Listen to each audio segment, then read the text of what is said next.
What were you going to say? No, here we go. We're rolling. Oh. All right, so here's the deal. We all know what you came here for. First and foremost, there's 4 of us here. Myself, I'm Rich. Rory, I'm not going to say my pronouns. State your name. Angelo, and Scott. All of us lost a friend. First and foremost, that's what I want to make sure we want to talk about that, talk about, I spent some time with him, not a ton of time. He was in and out of the gym a lot, but he lived in Serbia. We talked, via text and more of a mentor type role than anything else, not a coach, but he was part of the Mayhem family. We all knew him. Scott probably had the most time with him because he had a camera in his face, and he's watched many, many videos since then. So I don't, we're going to have conversations and talk about things, but first and foremost, 100%, we want to respect Lazar, his family, and anybody that was close to him. I would say we were, he wasn't a Mayhem athlete towards the end last year probably.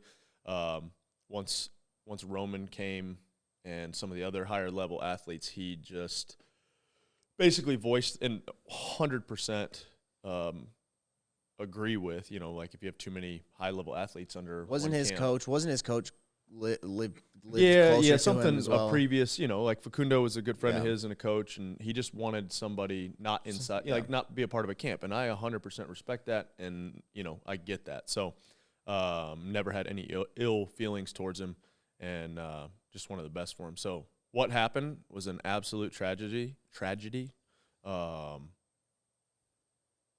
Yeah. So I don't know if you guys, what else you want to say? Rory was worried about the intro, I think. I'm not worried about the intro. I am one who thinks that, I just want to remind everyone, and I'm speaking for myself, that you can always reserve the right to not have an opinion until you have more facts.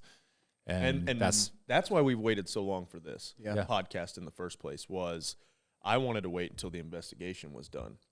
I feel like The gun's been jumped. TFAA. Is that what it is? Yes, PFAA. It's not 2 Fs. Okay. I feel like them making their announcement kind of, I think, forced our hand a little bit. I feel like we need to talk about it. And here's the deal, too, is how many times did I go to the CrossFit Games? 12 times? I went to the games 12 times, competed. I've been on individual side. I've been on team side. We've ran events. I've helped run events. I've been to numerous other CrossFit competitions. Well, I wouldn't even say CrossFit competitions. I'm sorry. Because we are going to talk about that and what the differentiator is with some of these other events and how they're ran and how much better CrossFit events are ran, minus maybe one. Rogue, I would put Rogue on the same echelon as a CrossFit event. So that's my perspective or my, experience. 17 years? 16 years? 13 years working for CrossFit, been to every game since 2008, and then you competed at one of them, right? I competed at 2009 regionals. Oh, regionals, okay. But still sign up and show up. Yeah, Bill Grunler beat me by 2 spots. But you've been in it. Right? Yeah, been in it deeply behind the scenes, and I think the other direction that I'm coming this from is I'm a hugely empathic person. I was drawn to CrossFit as a coach for the community. I hate the fractures that are in it, but I also want to remind people that you have so many layers here. So my 13 years in relationships with people and access to information and stuff. If you're coming in and you're a year deep in CrossFit and you think you've got all the answers to what we're going through right now, right off. It's just not true. Hell yeah. And bleep that one out. And I think that Rory was going to be the one. Well, and I just think that there's so many people coming in with these strong opinions with a short amount of information. We can't peel all those layers back. We can't touch all those things. And by the way, there's at one point 386,000 people competed in the Open, and they are from 50 to 70, maybe even 90 some odd countries. All those people process things differently. All those people have different opinions on how you honor the dead. All those people have different opinions on what CrossFit means to them, et cetera, et cetera, et cetera. So this is just such a highly complex conversation that I think needs to be had, but also in a civil.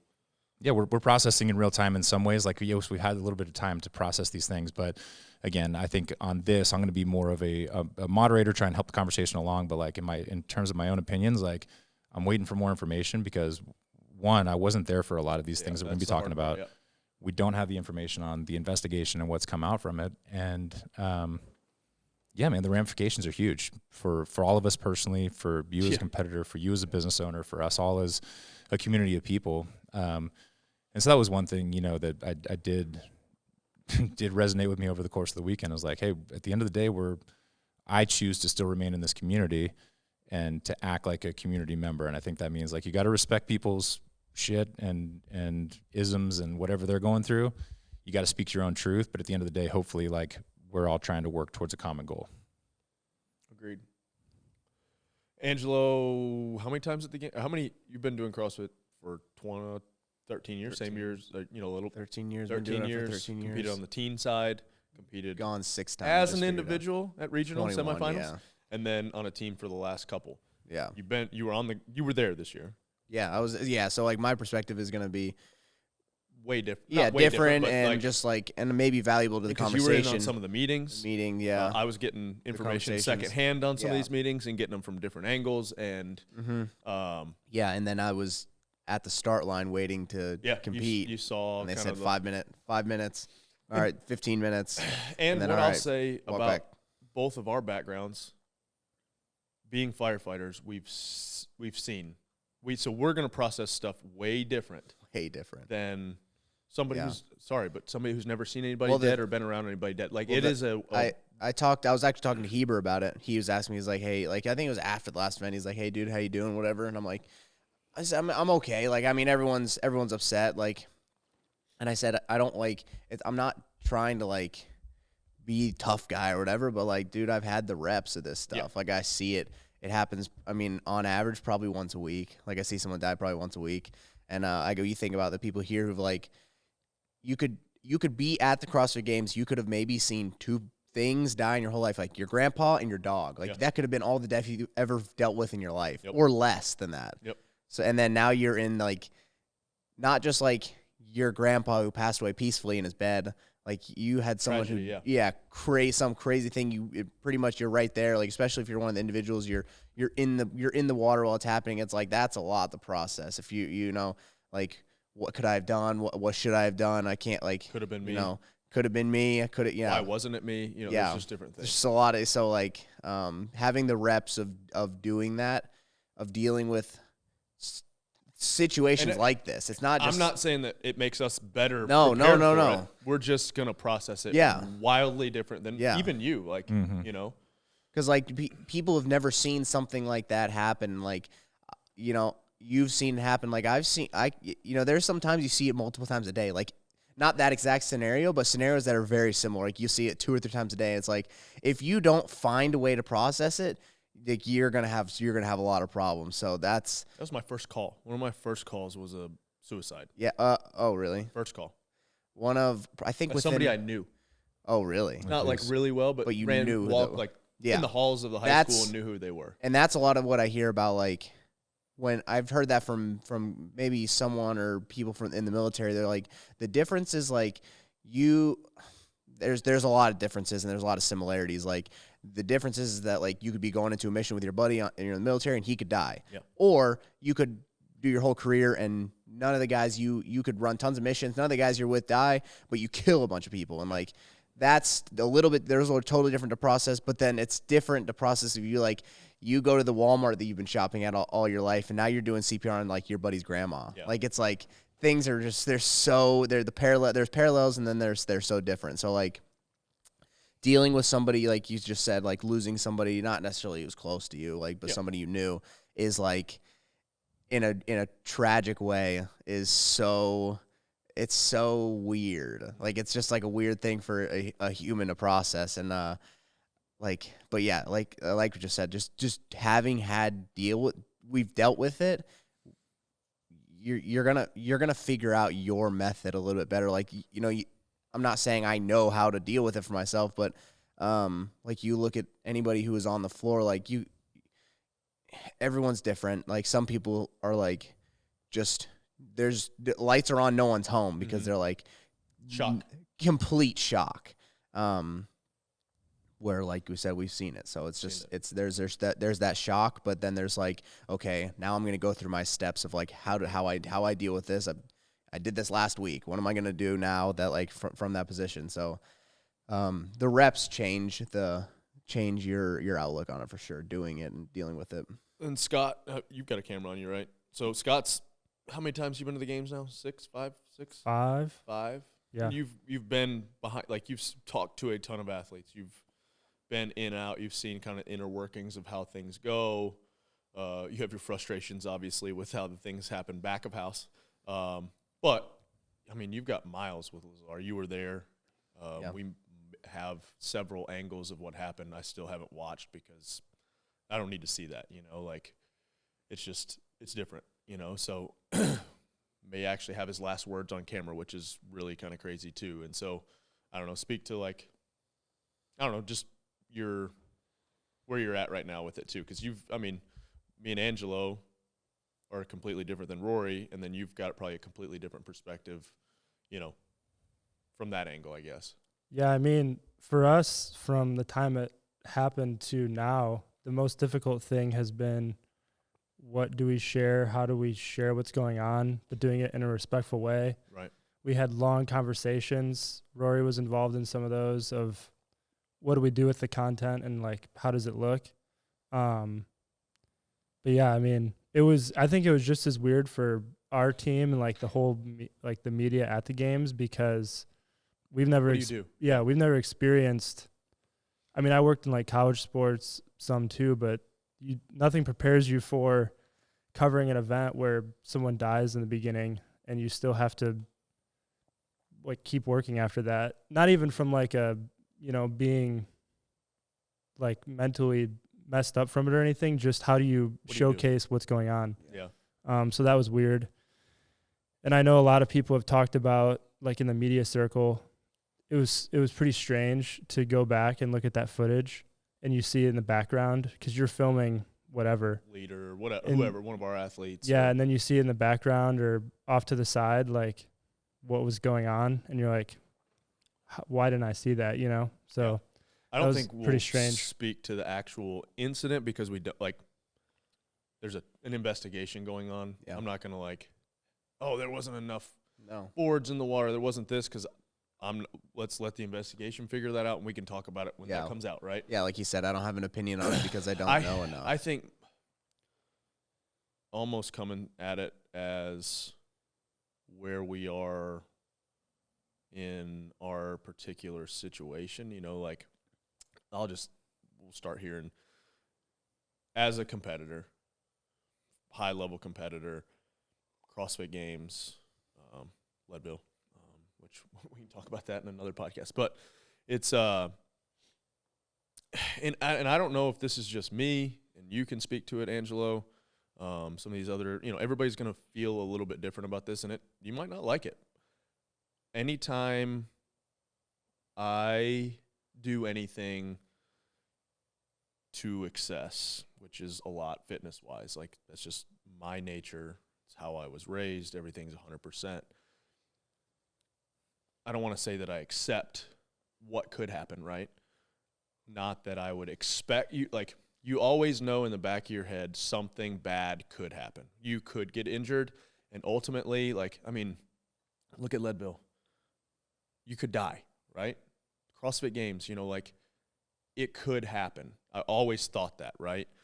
Never did you think it would, but in the back of your head as an athlete, when you're doing something like we do, and I don't want to say, like, hey, you want the title of fittest on earth, you want, unknown and unknowable and whatever, that, it doesn't have to, like, we don't have to push those limits of, like, let's see if they die, but it's always out there. You could die on a 5K, it just. You're pushing people into positions that they may have never even been in. Like, yes, and that's on the athlete as well as the event coordinator. And I'll say this, and I'm obviously on record because it's on a podcast, since 2014, I've never, when did we stop going to Carson? 16 was last year. 17 was the first year in Madison. Yeah. Okay, so since 2017 and not being in the ocean when there's great white sharks, like, what are we like? I've not felt like I could die at the CrossFit Games. You know, like I've not like had that like. Yeah, like when you jump in the ocean, you swim around the pier, you're like, this is a very, very real thing. This is a real thing that could happen. Because especially the drone footage they have of like, here's a Shark picture of here's where you're swimming, away. And here's a giant shark over here. 2010, the final event was one of the worst things. But, I fell off of a rope from 20 feet without a crash pad. Guess what? We have crash pads now. Like, I don't want to say that, I'll say it, that CrossFit, it's hard to find. There's obviously outliers of like, we should cut the ropes off so nobody falls and trips and, hurts their knee, like those types of things. But we almost don't know. Obviously now, looking back on the ropes, you're like, we should have had crash pads. But you almost don't know that until like it's such a young sport still. Not anymore. Like early on in those early days, I'm talking about those earlier days. But I feel like now, it's felt pretty like. But they're still venturing into places where that no one's ever been. Right. Like the rope thing. Like you can't foresee something that no one's ever seen happen. Does that make sense? Like and to go to the PFAA's demands, like transparency in the investigation. Absolutely. Yeah. I forgot what was the second one. I don't know either. Scott can pull it up. Safety team. Let me pull. Let's go. But let's do that. Like those are good things. Demanding. I'd like to pull it up. Yeah, I don't like the word demands. So I don't either. Do you want me to Safety read team them? like collaborating, which I'm fine with. You want me to read them line by like? Yeah, you can read each them of line them. by line. So because I've read them, but the first one, we demand an appropriate level of transparency between CrossFit and the PFAA regarding the third-party investigation as to the death of Lazar Jukic and subsequent changes made to protect all athletes going forward. 100%. I think we all agree with that. I don't think there's no discussion on that. Second one, we demand CrossFit create an independent safety team to liaise with the PFAA on an ongoing basis. 100%. We'll leave the final one. I know what the final one is. We'll talk about that later. I have some demands actually that I could add into that. Okay. That I think are legitimate. You're not a PFAA member. No. And I wouldn't mind be. They've asked me to be in a couple of the meetings early on, and I have 1,000 things going on. Yeah. And I honestly, I'm not an athlete per se. But it's not just athletes. Right, it's just any influential voices, I guess, people which I didn't know that. I thought it was just athletes, and they said there were coaches and mentors and whoever else in there. But I actually messaged Brent and I said, hey, I would like to be a part of it. Like, cause whether I agree with what they said or not, you should have that's a voice. good. Yeah. That's good. I mean, if you have a group of people who disagree with that, then maybe you bring in a certain light that they're not seeing. Because if you get a bunch of people of the same mindset. that are thinking the same mindset, then you're getting a very single polarized view of everything. You need people who are going to change, who are thinking other ways or the same. And on some of the things, I do agree with. Like Royce and I agreed on a lot of things. Yeah, maybe he disagreed or agreed with some of that stuff or whatever. I don't know, but like. Anyways, I could agree and disagree with some of those people on there, and just like you said, some of those things are good that they put on there. I think this is coming from me, and I don't know anything. Is like the investigation thing is very important. I also think it is very important. And Don Fall did say this. He addressed the athletes, and I was there for this. He said that he wants to share the support that they're giving his family as much as they're willing to let him share that. Because it seemed like from me, and I could be wrong, he could be deceiving me. I don't think so. It didn't seem like he seemed pretty genuine. That he wants to help them and he wants everyone to know that they're helping them, but he doesn't want a pat on the back for it. Right. Is what it seemed like for me. He wanted everyone to feel better about knowing that they are doing something, that they are taking care of them, that they're not just like, okay, finally the games are over, we can forget about this, let's deal with the investigation, and get past. I don't think that they're trying to do that since the games. Yeah. And I mean, here's the deal: is they talk about how they feel like they get patted on the head when they bring up things. Since early on, 100%. Yeah. Until probably 2016, 2017. It felt like a little more professional. Dance Monkey. Oh, like, yeah. That's literally, and so here's the deal. I have history with Dave Castro. Friends, not friends, early on. Like, it's a complicated. I mean, if you watch our podcast, you know that 100%. We don't agree with everything he says. I don't agree with all. everything Dave says, but I have Dave's back, and I love Dave. Yeah. I don't think Dave is a malicious human. I think Dave has come a long way. Yeah. You've been around him a lot, and the Dave. And this could be completely wrong, but this is my perspective. As I read, it's all these presidential books. Like, sometimes we assign people like what they say early on and act like they're a static character that can't be changed. Yeah. And early on, Dave was a dick. Dave's a prick. There are freaking bumper stickers that says Dave Castro is a prick. Dave's still a prick, but I feel like there's some growth there, and there has been growth there. Rory, you can speak to it a little bit and call it BS if you think so. Like, I'm fine with that. But I feel like over the past at least 5 to 6 years, there's been some growth. And to say that he doesn't care about the athletes and that type of thing, true. He did interviews with all 79 or however many athletes. Talked to all of them personally. Would Dave Castro have done that early on? He used to do one called Sub 2 Minutes, which was, again, he would. I don't know how much was. He would sure, yeah. But he would plug gaps that he thought existed. But no, I think he makes some fair points. I think the only thing that maybe I'm putting the cart in front of the horse here is like he is the last bastion currently of like what the CrossFit Games are. Yeah. If you were to take that away, I think it would be a net negative. I think that I'm going to conflate this with like the PFAA issue. I think to agree with those first 2 points, you also have to hear how they set it up. So, so it said the PFAA represents the interests of the athletes competing in the CrossFit Games season. The sport is built on the principle that athletes do not know all the details of the events they participate in, but we always assumed if something went wrong, they would save us. We were wrong. So I don't know. It just infers. I feel like everything is so vague without giving actual like details on what they would want. What have you felt like? All right, so and this could be completely misconstrued and probably will be. So far, all I've heard or all I've gotten from the PFFA is we don't get to use grips anymore on the rower. Our pull-up bar heights have to be a set height. I don't know anything else. I didn't even know that. Yeah. That's like. Why can't we use grips on the rower?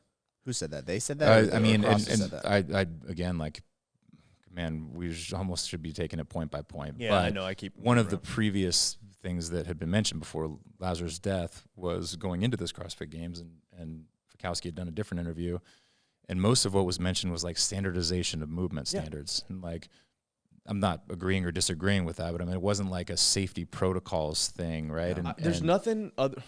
It's hard to like say there's nothing that's wildly unsafe about the games and then somebody dies. Like, it's hard to say that, but I've never, as an athlete, I've never been like, oh, my safety is, like I'm in. And I've been screaming it from the mountaintops once when they announced Birmingham, I hated it. Yeah. When they announced Texas, I said it was too hot.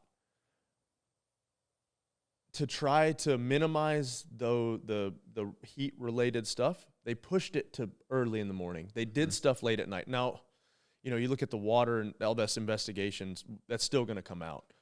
And everybody's like, oh, we should never swim after we run. Bullshit.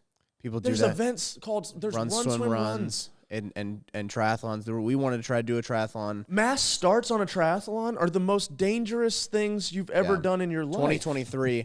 Don't quote me on this. I could be wrong. Was it 25 people? There was 23 people. Okay. 23 people died during a triathlon, and I think that all of them were during the swim. Again, don't quote me on that. But there is that you can. I can look it up. You can look it up.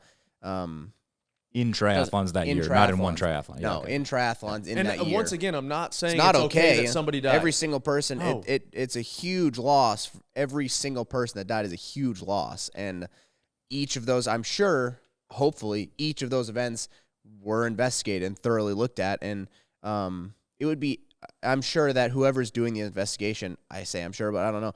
Hopefully they look at something like that and look at maybe parallels and differences of the two events that of like someone who died in this triathlon versus what happened at the games, and try to compare the two and see the similarities and differences of that, and find out if it is temperature, if it is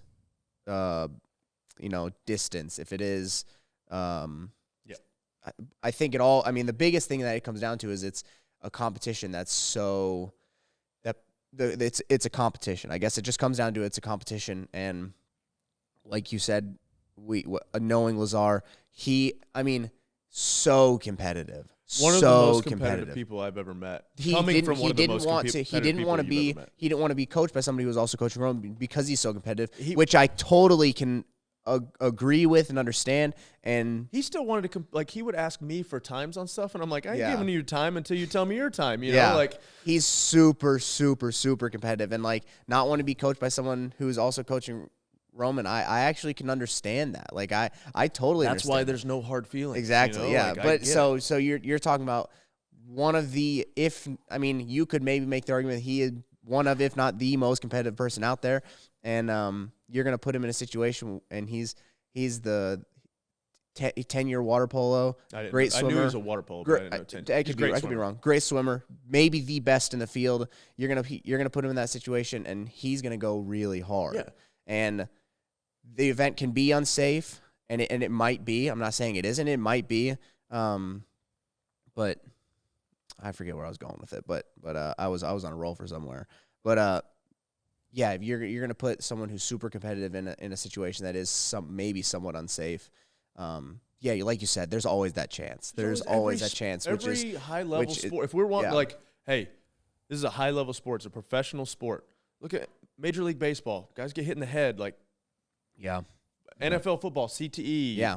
Like paralyzation. Like we can't make everything 100% safe if we want it to be professionalized. Yeah, it's but tough. It's so tough. To maybe here's the other side is, as an athlete, you should feel like it's, you should feel safe to within your control. That's where I was headed. That was where I was headed. He's so good that he's so good at that stuff. He's so fit, and that the safety isn't like everyone said. Everyone said that's in the back of your mind. You're like, you don't think about it because you're like, well, we've done it a million times. But it's also on us as athletes to regulate our effort.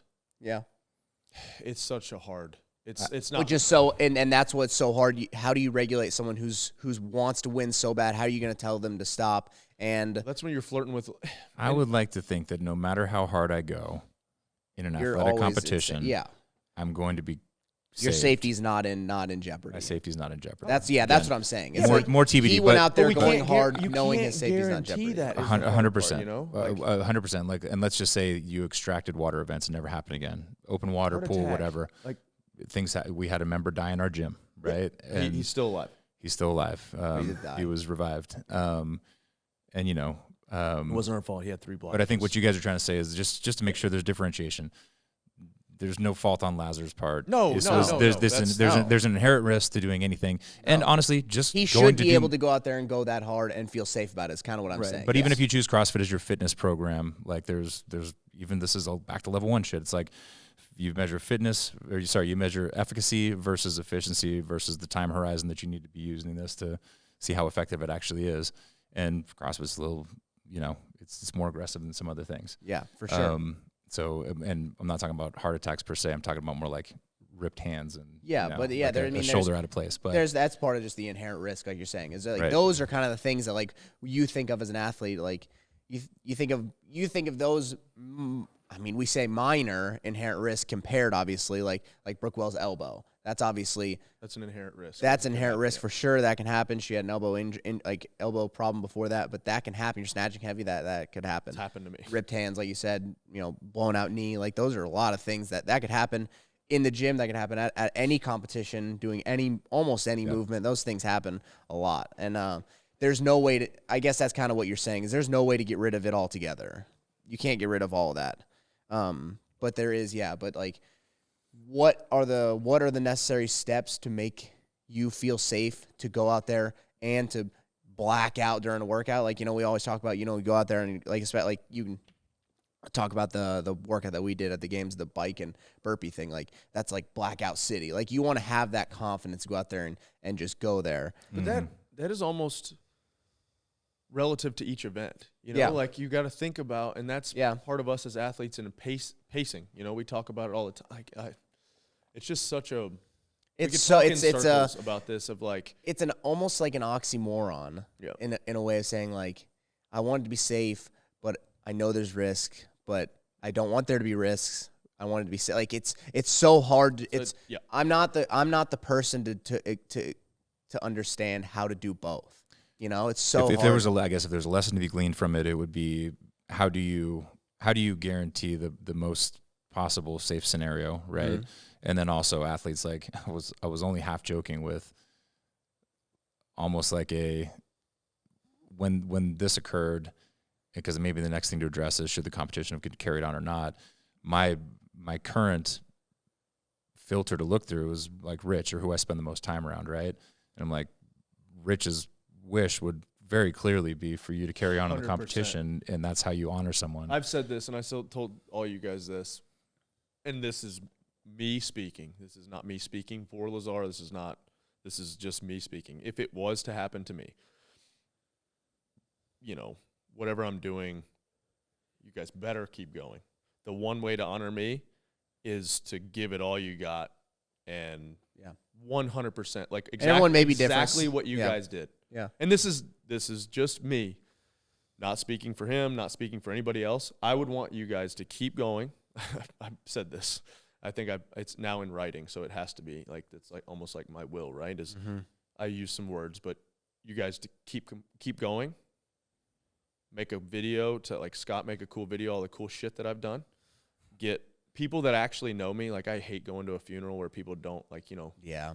They're like the pastor of the church that he attended of 1,000 people. Granted, our pastor actually knows me, so that'd be fine. But I want like you guys to sit around and just talk shit about all the stupid stuff that I've done or how much of an asshole I am, and make sure Hillary like finds a good person to raise my kids. Like that's all. That's literally the 3 or 4 things that I want. Yeah, if keep living life. Yeah, 100%. If I were to die today, if you guys don't start talking shit about me within 24 Making hours, jokes of, like, I'm if you don't, I mean, but this is just it's me. Us. This is us, how we are. We know how, and like if somebody walked into a fire department or police, military, and saw people handle things the way we handle things, it would be bad. It would be bad. I'd be in HR a lot. That's how you. It's different. You have to be. And some people don't, and some of the guys don't do that. Yep. But some of us, you have to. If you want to be, if you take all of the serious, like when we deal with serious stuff, if you take all those serious calls and you deal with them seriously, dude, you're gonna burn out quick. Yeah. If you don't have some kind of outlet that like almost seems unhealthy to the outside world, you're not gonna make it. I mean, and that's for some people, it's totally fine. Like I'll say it to people. I'll be like, maybe you're not cut out for the job, and I'm not meaning it maliciously. Like, I mean it honestly. You may not have the wire. The wires may not be crossed just right to be able to handle this, and that's fine. Like, it may not be for you. And just to bring it back out of that, because that is unique to you guys, I would still, if it appeared in any way, shape, or form to have been avoidable for the sake of your wife and your kids, still conduct an investigation 100%. And still ensure that that they were that if there was some sort of fault, ignorance, negligence, etc. That they're it would be addressed. 100%. Yeah, no, I'm not saying that. Sorry. Yeah. No, that. And then the second thing in that is like that. So you guys are hardwired that way. Like no question about it. This is who I am. Rich has done a lot of work. Like, you know, even we've got it on the wall. Faith, family, fitness, service, right? And that comes from like hard work you did in defining your values and your purpose and whatever. I also, if this is in fact the way that it played out, which is my understanding, like I have a tremendous amount of respect for Lower Horvath, who it was exactly the way that she was wired, that like, I am not continuing on in this competition because it doesn't jibe with the way it's different culture. She's Hungarian. Like, I don't know how she was brought up and I don't know whatever, but like with her personal code, it was like, no, this is not how I do it. You know, like I'm out, and I respect Yeah, it's the hell out of that too. Yeah. And she didn't wait to like whatever, hasn't been like loud and vocal about it on social media. It was just like, I'm out. And you're talking about the defending champ. This like isn't what I'm going to somebody do. I'm going to leave. I'm not going to come back for like photo ops and handshakes. Like, Well, that was whoever decided not to compete. That's their right, you know. Like, totally fine. I didn't have any issues with anybody who felt like they didn't want to compete. Like if you're not in the headspace to compete, you're not in the headspace to compete. Like it takes. I mean, just going to the games and compete at all takes like a lot of mental strength and stamina in its own way. And once you've built up like all year playing on this and stuff, and you have something crazy like that happen, sometimes you can't turn that switch back on. And, and some of those people who felt like they couldn't and they dropped out like that, that's for them. Like that's how they felt. And that's totally, you know, even admirable in some ways. And to completely flip it, the people that wanted to keep competing and wanted to honor Lazar that way and wanted to like get on with the weekend and the compete, issue, as long as everything was up and up on the, you know, that's 100% fine. And everybody, oh, well, CrossFit's just doing it for money. Yeah.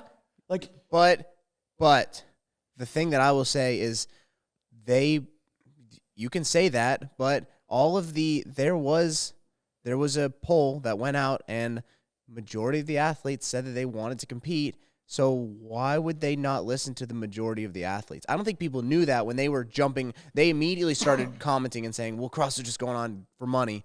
And I want you to explain what were you about to say, but no, you go ahead. Keep going.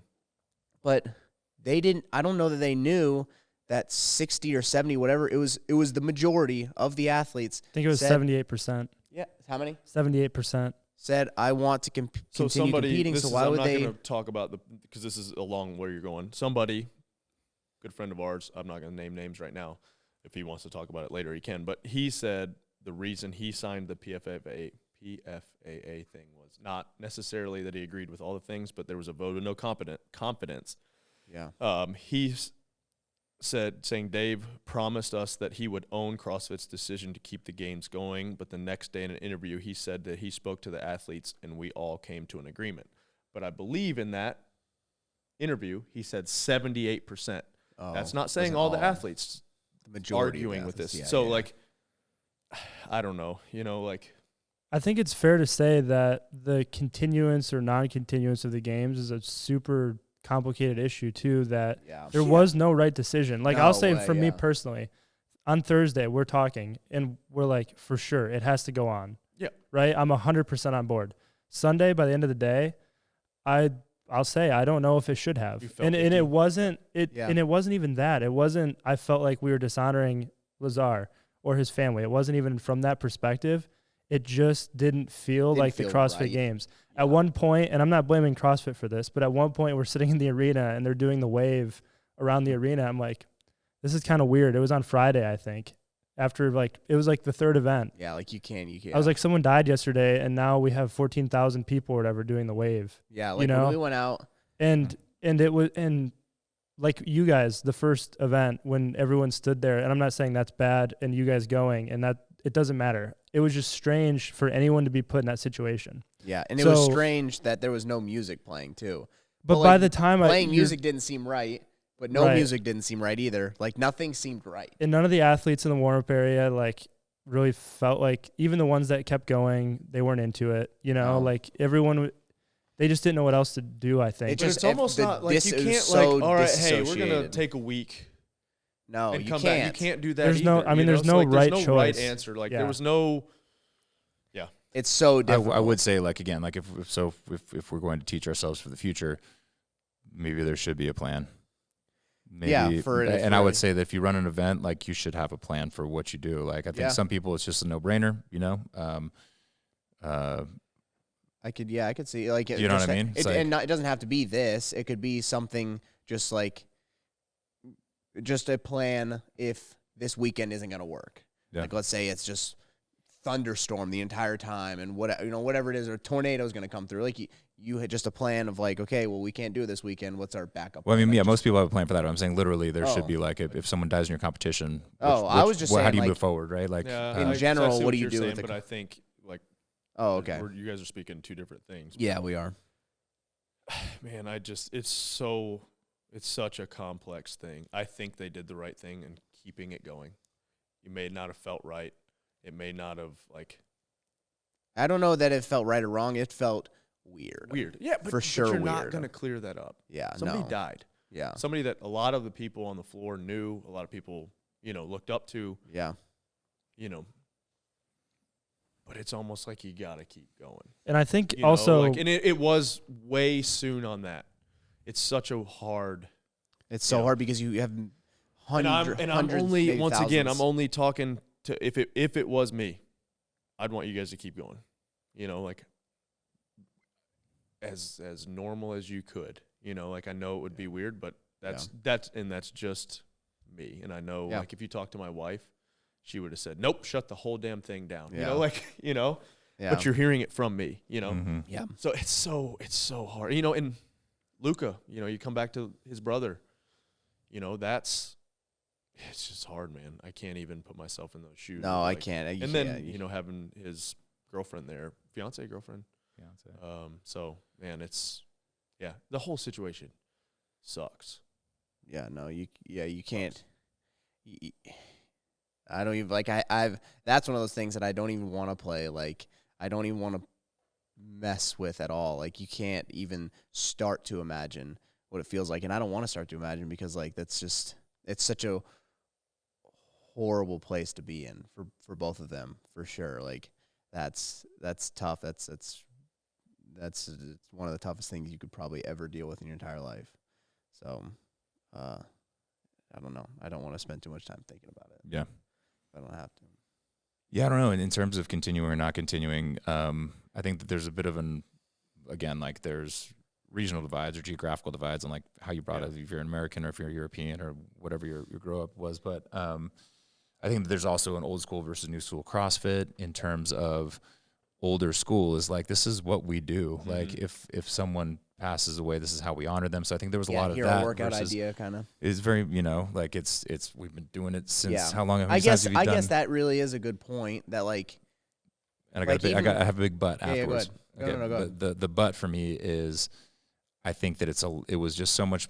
It's so much harder to defend the continuance of the CrossFit Games versus the cancellation. Yeah.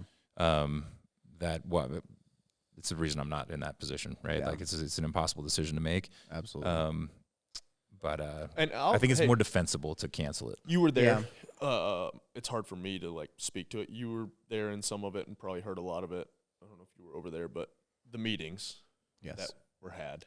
Yes. Oh yeah, I tried to get in. But I feel like Dave, from what I've heard, this is coming from you, who is, I would not say is pro Dave, but very like, at least he tried. He was trying to like let people grieve, let people talk. They had a large meeting, and several we small saw that meetings. democracy didn't work, and we switched it over to Republic very quickly. Yeah. And nominated into a smaller group, and even then, not everybody agreed. But I feel like old Dave, the Dave that when I competed as an individual would have been like, I'm making the decision, and you guys can screw off. Mm-hmm. Just me talking. It didn't feel like that at all. I saw Dave on Sunday and he was broken. Yeah. The whole weekend. And people are going to say good.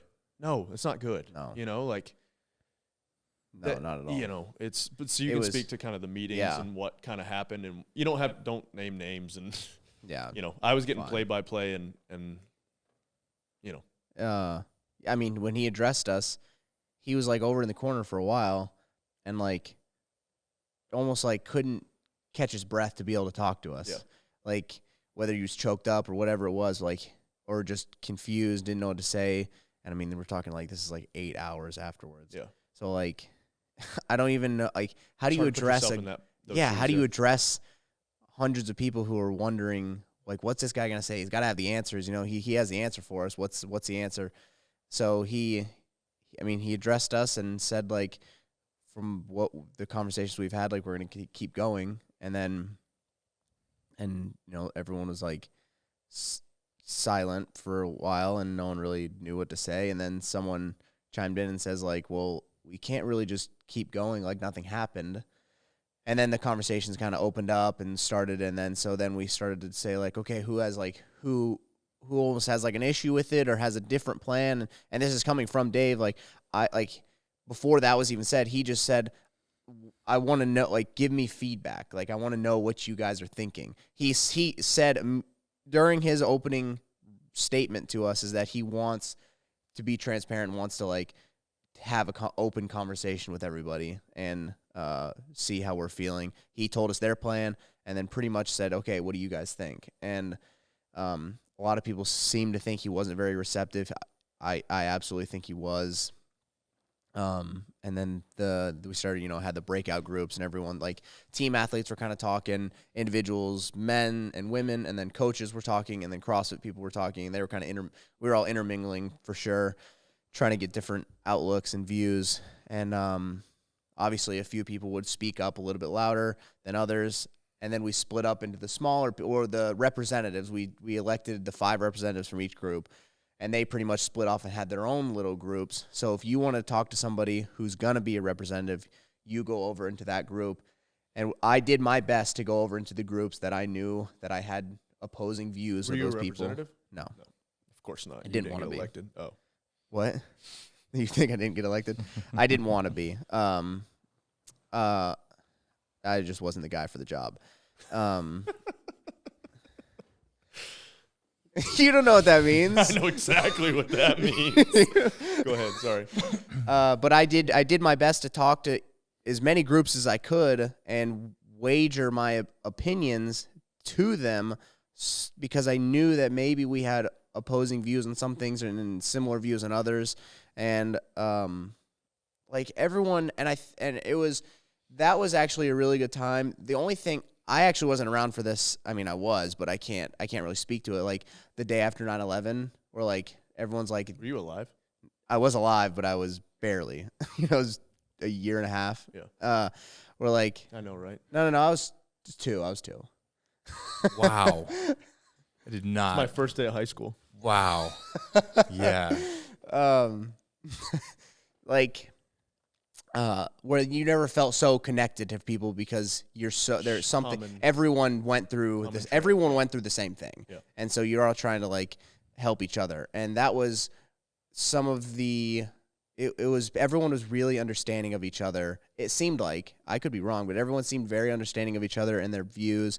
And, like you said, people from different countries and different, worldly views had just, it was really, everyone was very respectful of everyone else's view.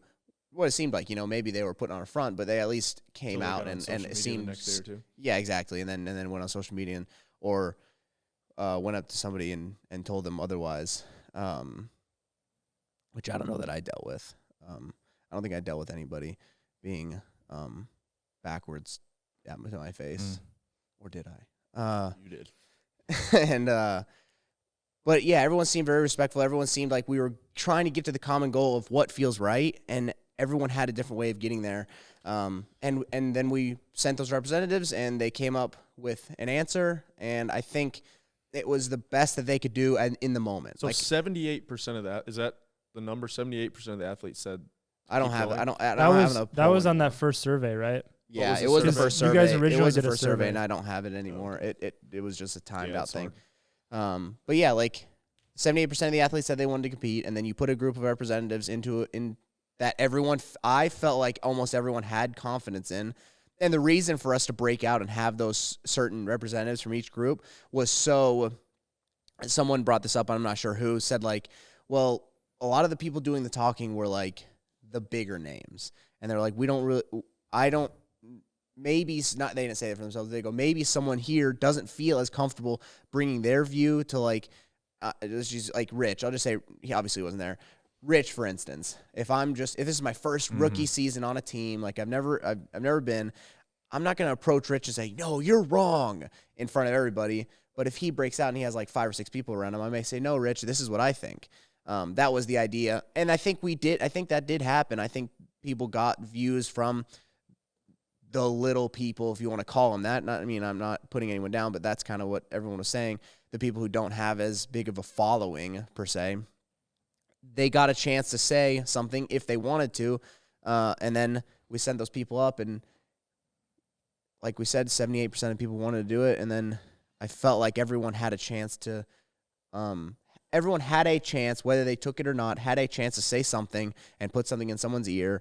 And then after the fact, you had a choice to stay or to go. And I also think they were going to allow you to skip Friday and then just join on Saturday and Sunday if you wanted to. I'm not 100% sure on that. I but think I saw where you could just bow out of any event and then just come in and compete when you feel better for it. And there was, I guess, an idea floating around that it was just a community event and everybody share the money. Yeah, I don't think that was the right thing to do. Yeah, that's just me speaking.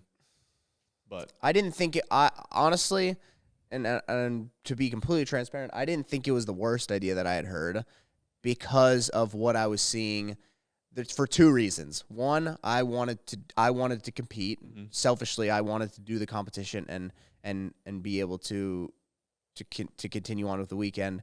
And then also, I was seeing in the same breath that I saw that a lot of people, like, I wanted to get everyone else to that point as well. So if you had to make that sacrifice, you would. Yeah, I wanted everyone to compete. For the ones that didn't want to compete or whatever, paying for travel and hotel and stuff, 100% is a fair trade-off for that, but yeah. And I also wanted the people who maybe didn't want to compete or to continue to feel the sense of community and feel that they are able to still be a part of the games in a sense. But all it comes down to is there was no right answer in the moment. We're talking, this is 8 hours after the incident. And somebody had to take charge. You had to make, there has to be a decision made. Yep. And they asked the athletes, and that was a consensus. And whether it was right or wrong, and like Scott said, nothing felt right. Like, it felt just, and I'm not saying right or wrong, it just was weird. The vibe was weird. Like, what do they got? The camera guys in the back, like, they're going to put a camera in your face 24 hours after, what you're about to do the workout. Like, it's just so weird. Like, there's no right answers in that moment. And what you were saying, maybe there should have been a plan. I was just saying that's something that people could take away. Yeah, it's like, for if sure. you're going to run an event, maybe. Here's the deal. It's still that plan. You're still going to get criticized. Oh, 100%. 100%. But at least you have time to think about it. I can, you're 10 hours after, or whatever, 6 hours post the death of a friend or competitor, however you related to Lazar, and you're trying to make these impossible decisions with, a contingent of 40 men and women and, all these teams. It's almost like each situation would be different. What if it's the second to last event? What if it's, you can't have a plan. Mm-hmm. Sometimes you don't have a plan for those things, I don't know. Yeah. I don't know. I guess, I want to go back to my demands. Oh. They're not demands. They're options. And they're talking points for us, and then they're thinking points for CrossFit as well, I think. Before you do that, I just want to acknowledge, you did a great job of showing, I hope people can put themselves in that situation. Right, everybody wants the Monday morning quarterback, and hindsight's 20/20, and we can get into people who have flip flopped since what they said in the moment to what they said afterwards. But in the moment, that was an extremely difficult, probably impossible, some would say, decision to be made, and somebody had to make those decisions, and somebody had to move forward. Sorry, your list. I think the transparency of the investigation, transparency of how they are supporting his family, as much transparency as they want. Which if they John Paul has talked about. Yeah. If they don't want CrossFit to talk about it, then they don't talk about it. If they want to say, hey, we want you to the support and the investigation. No. The investigation has to be transparent. I don't think. What the family doesn't want, I guess also is I don't know how that stuff works. True, I don't either. It's probably the investigation has to be public. I think some of it has to be public record. Yeah. Maybe not like cause of death or anything. Yeah. I think some of it has to be public record. And and share as much of the whole situation as his family is okay with, I guess, is support, investigation, all of those things. Share as much as they're okay with or as little as they're okay with. And then the team, the safety team in any regard, should be a third party there doing it. Like, are you just reading off the PFFA's demands? No. Okay. A third party example. Obviously, Fort Worth has a Swiftwater dive team, Swiftwater/dive team. That they should have been. We've done this at work too. Another company can hire us out and pay, give us overtime to go out there and do that through the department. So they'll pay the department, and the department will pay us, and we work overtime, and you get an overtime crew that's out there doing that job, and then you're going to get another level of professionalism when you have somebody being paid for that job to be there in that job. Say whatever you want. Like, everyone who is a volunteer there is a fan of at some extent, and you're not going to get the same level of professionalism that you're going to get from a paid crew who that is their duty, that's their job, they're there to do that job. And I'd like you guys to argue with me on that. And then have that team, tell them what you're going to do, the plan for the events. I know it's hard. They don't like to, Dave, Adrian, whoever it is, they don't like to tell as many. They like to keep the group. People knew about this event, a week ahead of time? No, way ahead of time. Yeah. They like to keep it, they try to keep it as close as possible so less people know about it. Well, then that's fine. He announced it, and then Barbell Spin figured out the plan. route. What? I was just saying the event was known for a long time. Tell them your plan and say, hey, I need you to give us and our athletes, I need you to get a safety briefing scenario of these things. What do you think could happen and your plans for them? We need it in writing. We need it whatever. We need a plan that you can share with us and the athletes. So there's a lot of transparency there and confidence.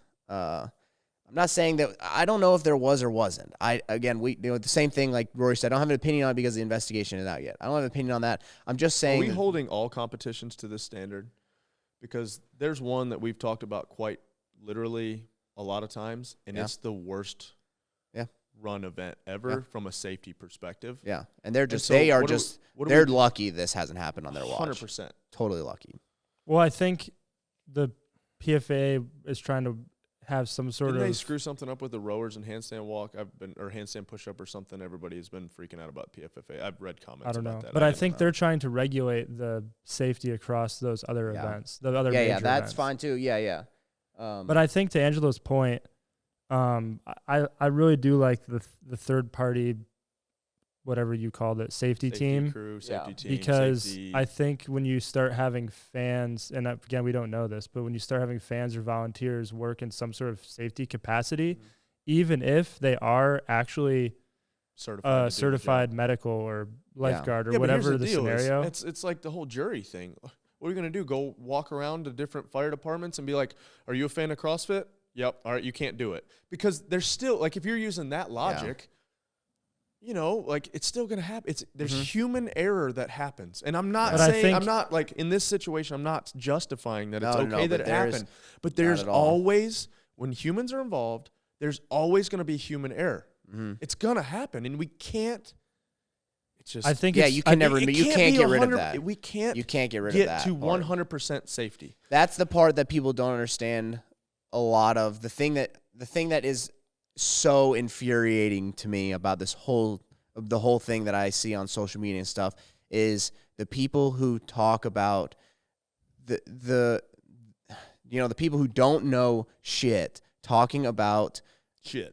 Yeah, talking about shit that they don't know anything about. Yeah. You don't know anything about that. I don't know anything about it. Like, I'm closer to knowing stuff about it. I'm not Swiftwater. I'm not dive. I'm not a lifeguard.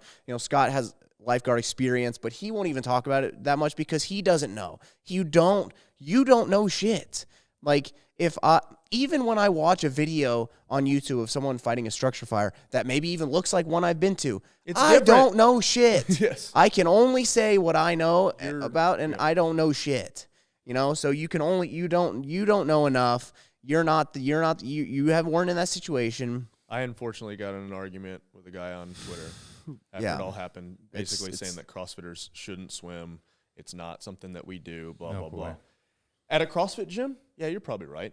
The amount of hours that, members, like, we do a swim at Dad's Pond, but you can stand up in 99% of 100% of it. Yeah. But for this guy to project it onto CrossFit Games athletes, he's like, you don't, and you don't swim enough to do I was that, reading, and finally I'd had enough, right? And so I had to get involved. Basically, he's saying your collective time that you've trained, you've not trained the same in the water. Yeah, barbell time versus in the water and time. And I would argue, actually, up until 2 years ago, year and a half ago, I'd actually probably swam more than anything else, even in my back up my CrossFit career. Because if we want to say barbell time, right? Even if I'm doing 30 clean and jerks for time, I'm only on the barbell for minute, 10 minute, 15. Yeah, I was in the water for hours, 4 to 6K for twice a week. Sorry, so twice a week in the water, equaling 4 to 6K. 4 to 6K within that. So hours in the water. So we can't use that argument when we're talking about. When we got to differentiate CrossFit from the CrossFit Games. I have 5 things that have to be done at the games to say you have the fittest person on earth. You have to run, swim, bike, do gymnastics, and you have to weightlift. And you can, when you talk about weightlifting, there's a lot of ways you can do that. Sandbag, dumbbell. External loads. Yes. Yeah, you can do that in a lot of different ways. Gymnastics, you can express it in a ton of different ways. Biking, you have a little bit more lenience. You have the Echo bike, you have the C2 bike, or you get on a regular bike. Running, you have to run. And I would almost argue swimming. Those 3 here need to not be on a machine. I think so too. I think you have a more well-rounded test. I absolutely think so too. But there's nothing athleticism that goes into biking. That you don't get 100%. On the biker. That's just power output. 100%. So but if you absolutely cannot get on a bike, but if you absolutely cannot swim, I don't know that you can't. It's hard. To the whole world, you're fittest person. Well, if the whole world looks at it and you're saying, man, fittest man on earth doesn't know how to swim, or you don't know if he knows how to swim, I don't know about that. But you know what I mean? No, I agree. But you did swim. I know. You were bad at it. Good. Sorry, I also wanted to add this into my point about talking about if you want to talk shit about the people who are there, the situation in general, the only people who can be mad at them is Lazar's family and his friends and his loved ones. They can talk shit and hate those people and be mad at them and angry at them and say they're incompetent. They can say it all they want. If you're just somebody who is looking for someone to talk shit on, you don't know, But if you're close to him and you're struggling with that, and it's and you're like, hey, it's someone to blame. I think everyone's been there. If you lose somebody, you gotta blame something or someone somewhere. Everyone's been in that situation. A lot of people have been in that situation where you're looking for something to blame, and maybe that's the person to blame for you. And I totally respect that and understand that. That's a different view than just Joe Blow who, watched the CrossFit Games on his laptop and said, oh, well, they didn't do this and they didn't do that, and they should have done this, and you don't know. Shut up. When the investigation comes out and you can quote it, fine. Maybe you're right. Maybe you are right. Maybe that person is a dumbass and they should never have done that. But you just don't know. Yeah, I think we're just it was an impossible situation. It just was not good. It's not, I don't think, this is me speaking, I don't think taking Dave out is the answer. Definitely not. All these that are screaming, oh, we need to be more professionalized like tennis or golf or whatever. How's it worked out for HQ bringing in people from Silicon Valley or other startups? That's done really well for the overall health of CrossFit. And I had this conversation with Bill Henniger, and he's like, who are the specialists in CrossFit? I'd say you're a specialist in the sport of CrossFit, CrossFit. You're a specialist. You've been around for 16, 17 years. I put myself in the specialist camp, owned an affiliate for going on 15 years. Competed a couple times. I wouldn't say coached athletes. I'd use that term loosely. Mentored athletes, emotionally abused athletes. we've been around it. You'd be a professional in like a specialist in like we are specialists in CrossFit. We know, like, we don't need people from the outside. We need to talk more internally and have these conversations internally, and then maybe not, throw other people under the bus all the damn time. Yeah. Hey, I'm speaking here. All right. Hey, I was on the Get Greg Out thing. Like, and everybody's like, oh, well, Rich was one of those. Yeah. Mine wasn't for the exact thing that happened then. Mine was for a ton of things, and it hadn't changed. Yeah. And things were getting worse, and a lot of track records behind that. With Dave, there is at least, there has been a shift in character over the last couple of years. Yeah. And honestly, the part of the irony there for me too is some of the PFAA subtext was there's this culture that needs to be changed. Well, that was the battle cry for Get Greg Out, and then that was still the battle cry, and then Castro got fired, but then it was like, shit, Castro needs to get brought back. Now it's like the same thing. So do we remember the year that Castro was gone from the games? 22, he wasn't there. I'm saying. Oh, right. We do remember that? Yeah.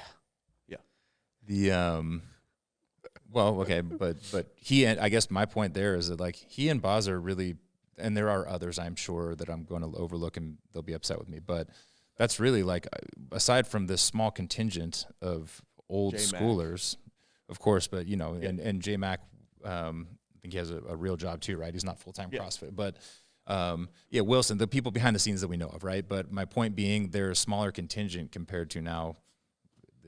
What I keep coming back to is I think it's so much harder for people to throw their support sometimes because it is now owned by Berkshire. It is now CrossFit has become it's commercialized. Yeah, commercialized. No, it's more of, it's for, obviously always been, any business should be for profit. Like, I hate when people are like, oh, they're just trying to make money. Hell yeah, they are. You have to make money. Like, we have to survive. Yeah, we want to change lives. That's like, we want to do all those things and good things, in which I feel like we are still doing in our own separate areas. But it's like, you still have to make money. But it has become more about money, I should say. It's just it's more of a like a faceless entity to me now. You know what I'm saying? Yeah. Like, I don't feel personal. It's not personal feel. Much. I don't feel the shared DNA like I used to. There's people within, but not like, hey, wow, this is an organization itself. A part of it. I really don't think. This is I feel like our opinion collectively. I do not think that attacking Dave is the right answer at all. I think if you come back with a report that says Dave was like, I don't want lifeguards in the water, and I don't want you guys to watch the athletes. Like, okay, fine. Yes. But why didn't they wait for the investigation to be done? It seems, that's what. Because then you have a show. It comes through. It's a show, right? It's a show. The front of the podcast. Yeah. I said that. We weren't going to podcast until, because everybody's asking me, hey, when are you going to? I was going to wait for the investigation. I feel like our hand's been forced. We needed to speak about some of these things. And we will speak again after the investigation. And maybe things are different then. But, like, why not? If you may have a leg to stand on when the investigation comes out, and you can pinpoint, maybe you can pinpoint Dave as the issue, and then now you have some legitimacy behind your argument. But now, once you jump the gun like that, it takes a lot of people look at it and they go, dude, you're just headhunting. Like, people are like, I can't stand behind that. When if you would have waited and said, okay, we're being very calculated with this decision from what we've seen, from what we've read. First two demands. Sorry, my elbows. First two demands. I don't like the term. I don't like the demand. I don't like that. I also don't like it without collateral. Like, these are demands or what? That's the negotiation. True. So, yeah, I like that. I think at this point we're still without the investigation, we are talking in circles. And everybody's like, well, Dave was the leader. Exactly. He's the head of the sport, and so he should be held accountable. Not if all the layers were in place. And it came down to human error. Yeah. Human error. Like, and I'm not trying to minimize the fact that somebody died. Yeah, no, I think human error maximizes it. That, like, like, just like what you said, you can make it as safe as possible. You're gonna have, there's humans involved. Yeah. Shit. Yeah, that shit. It's I don't know. I don't know how. I don't know. Shit. Do you think Dave has direct?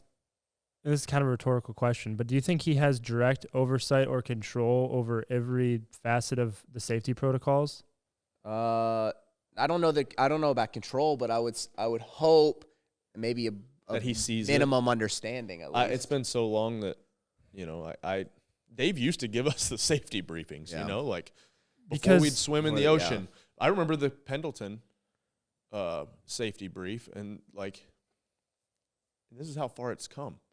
Like we were watching a PowerPoint, and we're in a hotel conference room, and he's showing us a PowerPoint, and he's like, somebody's like, well, what about sharks or whatever? And he's like, when I was a SEAL, when I was afraid of the water and blah, blah, and he's like, and I remember one time I looked down, and I just realized that there was something down there bigger than me, and if it wanted to F me up, it could. And you just have to accept. That's all he said. You have to accept that. Yeah. Like that was part of the thing. And then it was like, here's live ordnance. Don't step on this. Like there's live ordnance out on the, and part of that was probably playing it up. Yeah. We've come a long way from those days. Like me and Malleola were talking about this. At Pendleton, it was an 11K run through the desert, hills, mountains. It was like a 5K bike and 11K run. 5K bike through soft sand, so you're pushing your bike most of the time anyway. And so like, we laugh about it, but that was a situation. I didn't belong in the water at that point, but we did. Yeah. And then running, whatever you're doing through Pendleton, there were just random Marines in random spots that weren't like within line of sight and all this stuff, and they're like, oh yeah, it's just over this hill. It wasn't just over this hill. Oh yeah, like messing with us. So it's like it's come so far from that. Yeah. That not to say that there still isn't room for improvement. Yeah, but we have improved. Yeah, they're leaning that direction. So. They're trying. They have shown that they are trying to improve. And yeah, I mean this situation's not okay in any way, but they are going to improve. Like I have confidence that they will improve from this. And there's some things that you can't bow to every demand. There you go. Every demand. No. It's just and at a certain point you can't. Like as an athlete, when I was an athlete, there were things that I didn't have perspective on when it comes to running an event. Mm-hmm.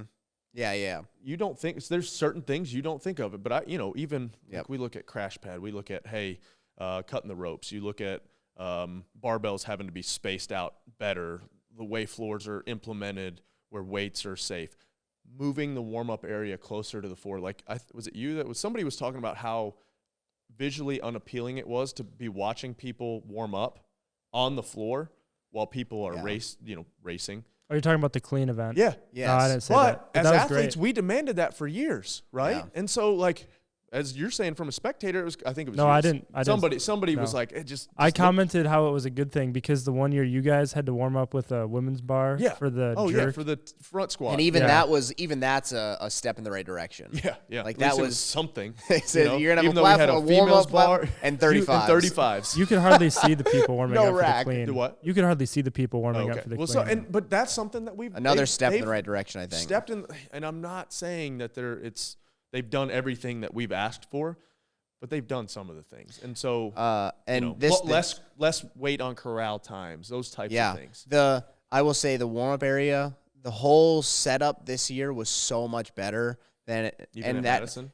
Way better than Madison. Way better. I thought Madison was better than Carson. Was way better. Yeah, also better. Yeah, this was way better. The walk in Madison from the warm-up area to the Coliseum is a hike. Yeah. And you have to take all your crap with you. But then you had another warm-up area. Yeah, you had another warm-up area. But this one was like, okay, you walk 100 yards to the other warm-up area, and then you walk 20 yards to the corral, and then 5 minutes later on the field. Like, it was good. Like, and that was a big change. I remember when I was a teenager in 2017, it was raining and cold that first day. Our first event was a 100 max snatch, and we warmed up, walked over to the arena. I mean, it wasn't. I probably had 20 minutes between touching a I barbell remember those days. I mean, before snatching and max out my snatch.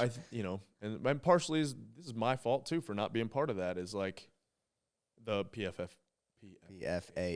Yeah, and so needs to be some perspective from guys, girls that have been there before, and it's hard too for like some of the people that I've heard scream the loudest were there 1 or 2 years.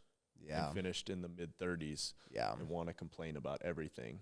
I had a couple I only had one negative message, and it was one person like that. Yeah. And I'm just. Oh, that was an athlete. That screenshot you sent. Oh yeah. Huh.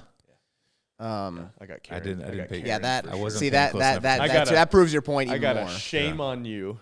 Yeah, shame on you. And then something else, and I'm like, what is this? The one saying in the fire service that I hear a lot, and this may be from the military, honestly, that I mean, it applies here. It sucks that it applies here, but it does.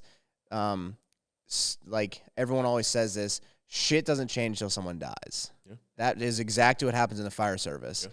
But so if you think shit won't change from this, you are so wrong. Yeah, it's gonna get worse. Things are gonna change. Yep. Things are gonna be way different. It is horrible that it takes this level of something to happen to change that. And I think, and everyone can agree on that. That like it's ridiculous that this has what has to happen for that change to show up. But if they don't change at all, things are terrible. If they do change as much as they can and are receptive as possible, that's the best way that they can honor him and his life, is by changing for the better, the best way they know how. And not just, that doesn't mean just appeasing to every demand they hear. If you do that, you start a mob mentality, and then everyone just starts crying about everything they want. Yep.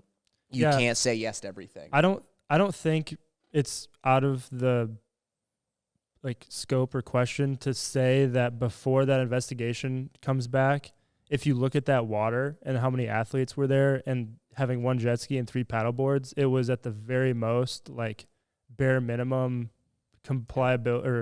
I wasn't there, so at the least it was not safe, right? Like the very best, it was like the minimum they could have done. Yeah. But I think to call for Dave's removal and think that is the best way to solve the problem is also not the answer.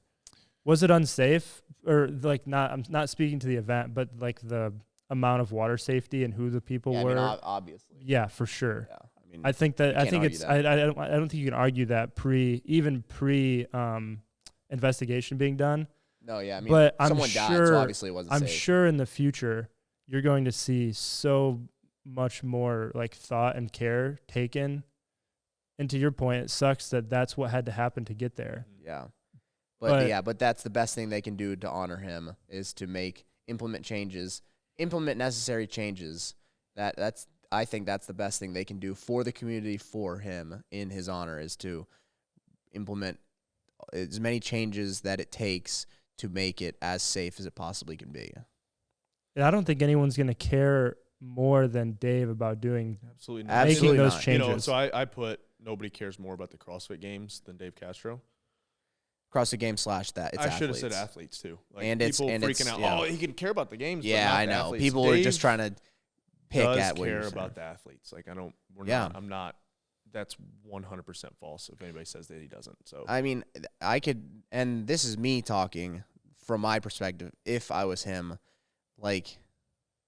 he's a person too. People exactly. put him on this just want to say Navy he's SEAL and whatever, and they're just saying horrible, and the family attached to that, I just can't. And this is totally me. I'm not speaking that I am Dave. We have, I think. Yeah, it is an internet problem for sure.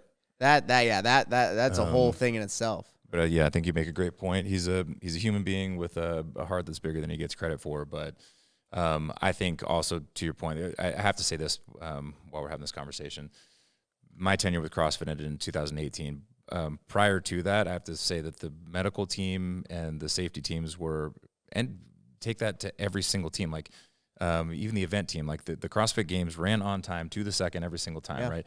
There was the medical team was no exception. There were an exceptional group of people, many of whom were the types of professionals you're talking about. Yeah, I'm friends they're with a lot of them. high caliber people Yeah. in emergency services and Absolutely, doctors yeah. and emergency room people, personnel. I don't have the optics, but yeah, Scott, to your point, this year it sure looks strange, but to say preemptively that's on Dave exclusively is very strange. That's what I'm very saying. Strange move to me. Yeah, I don't think he's can be held I think a solely lot of people responsible. are. I think a lot of people are taking it, are making it seem like it was like a dictatorship, where like what Rich said, where Dave came in, he's like, "All right, guys, this happened. We're moving on." It was not like that, and people who were there honestly make it seem like that. There were people who were in the meeting, heard the same words that I heard, and are saying completely different stuff. It was not like that. It was not, "Hey guys, something bad happened this morning. We're moving on with the games. It's Friday. Friday morning, we're going to come in here. We're going to compete." Like, it was not like that. If you say that, you're wrong.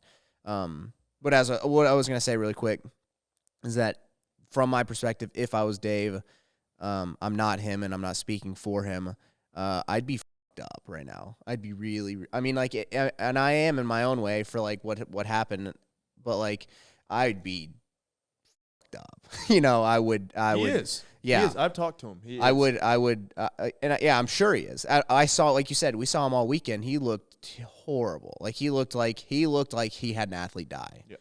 And that feeling isn't going to go away for a long time. An athlete, I would say probably one of his friends, because he's been at the games a few times. He's had probably multiple at-length conversations with him. He had the talk with him before, like he knew him on a somewhat personal level. So. He lost an athlete and a friend and one of his competitors, and he had like one of the worst things happen. And he knows somewhat ultimately it kind of was on his watch. Whether it really was or not, he is in charge of the event. They're his athletes. Somebody like that, is going to be, He feels the responsibility of what happened. Don't think that he didn't, or that he's human. Like it's like one of you guys said, he's human. He's dealing with the emotions as well. To call him out and I don't know, man. It just seems wrong. It just seems so wrong to me that's what you want to do. Yeah. All right. Well, like we've been saying, next steps are waiting for the investigation, and then you'll maybe hear from us again on the subject. Until then, we'll get a normal podcast after. But I think that's all I have. Yeah. I don't have anything else. I want to say that I think the biggest thing that we all want to agree on is that we as Mayhem, as us three, we could speak for all of Mayhem here. We want to honor him the best way we know 100%. Possible, and we want to respect him and his family. We don't, whatever we said here, I hope none of it reaches them with disrespect for them or him at all, because, like you said, we lost a friend. Family. Yeah, we lost a family member, a Mayhem family member. Whether he was at the end or not, it doesn't matter. He was a part of the Mayhem family, and he was a part of our crew. And everyone, we're like, and like we just said about Dave, like we're all human too, so we're all dealing with it on our own way. Different ways. And I don't want to disrespect him or his family by any means, and I hope that none of this comes across like that to anybody. 100%. And just we talked about the internet conundrum, right? Like people have a voice and they'll use it without thinking. I would encourage people that really care about, I don't know, if you've been a longtime community member, if you're part of this community, like care about sort of the furtherance of it, or if you're just a human being, like think before you type, or maybe type it out and erase it. Like I find very little benefit from, first of all, Instagram, you can't have a substantial conversation. Mm-hmm. You can't hit the nuances and the layers, and it usually turns into just mudslinging. So I would encourage people to, go into the affiliate, do some workouts with your community, your family, your friends, and stay off of the internet and the comments. There's a lot of poking going on, a lot of people who are trying to grab headlines, people who are trying to grab attention, and I don't think it's good for anybody. Yeah, if you want to, what would be a good thing for you and your gym's community and your whatever community you have is there's the workout that he programmed for Morning Chalk Up. Or was it Morning Chalk? Yeah. He programmed a workout for Morning Chalk Up, and as of right now, I believe that's going to be his hero workout. So his memorial workout, we'll say. So get a Love group of that. people and do that. And Mayhem Athletes doing it September 6th, Jen Yep. says. She didn't have a mic. You got Yeah. anything, Scott? join in on it. Nope, that's it. All right. Well, yeah, I know you people are going to start commenting, so. Yep. Do Light it up. the opposite what Rory said. So. Light it up. All right. Peace. Peace.